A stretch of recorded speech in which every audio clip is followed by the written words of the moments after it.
बघा देवीची ओटी भरायची होती त्यामुळे डाळ शिजू घातली होती. डाळीला तेल लावून ठेवलं होतं. चुलीवरती पातेल्यात पाणी आधीच ओतून ठेवलं होतं. बघा मस्त अशी डाळ शिजून झालेली आहे. गूळ बारीक करून वेलची पूड टाकून घेतलेली आहे. आता चाळण घेऊन डाळ आता वाटून घेऊया. बघा तांब्याने मोठा असल्यामुळे तो व्यवस्थित घासायला येते. बघा आता पुरून व्यवस्थित वाटून घेतलेलं आहे. बघू शकता किती छान. इकडे कणिक मळून घेतलेलं आहे. इकडं आमच्या आजीचं चालू आहे बघा पोळी लाटायचं. मस्त अशी पोळी लाटून घेतलेली आहे. आणि आमची ताईबाई माता आहे त्यांना 5 पोळ्याचं ताट लागते. बघा मस्त अशी पोळी केलेली आहे. त्याला तेल लावून घेतलेलं आहे. व्यवस्थित चोपेर तेल लावून पोळी भाजून घेतलेली आहे. बघू शकता किती छान.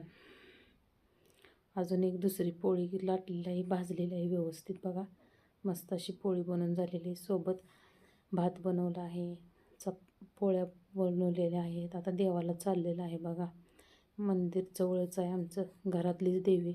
ओटीचं सामान घेतलेलं आहे सगळं. हळदी कुंकू, बांगड्या, फुले, नारळ सगळं आता देवाला हळदी कुंकू व्हायला आहे. बघा किती छान. आता आरती लावून घ्यायचं चालू आहे. बघा आरती लावलेली आहे देवापुढं. आता अगरबत्ती लावलेली आहे. बघा अगरबत्ती ओवाळून घेतलेली आहे. फुले ठेवली आहेत देवाला. बघा बघू शकता किती छान.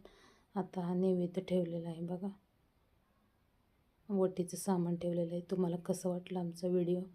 नक्की आवडला तर लाईक करा, सबस्क्राईब करा. देवीची ओटी भरून झालेली आहे. बघा आता नारळ फोडायचं चालू आहे. नारळ शिंपडून आता ठेवलेलं आहे. चला आता नंतर भेटूया दुसऱ्या व्हिडिओत.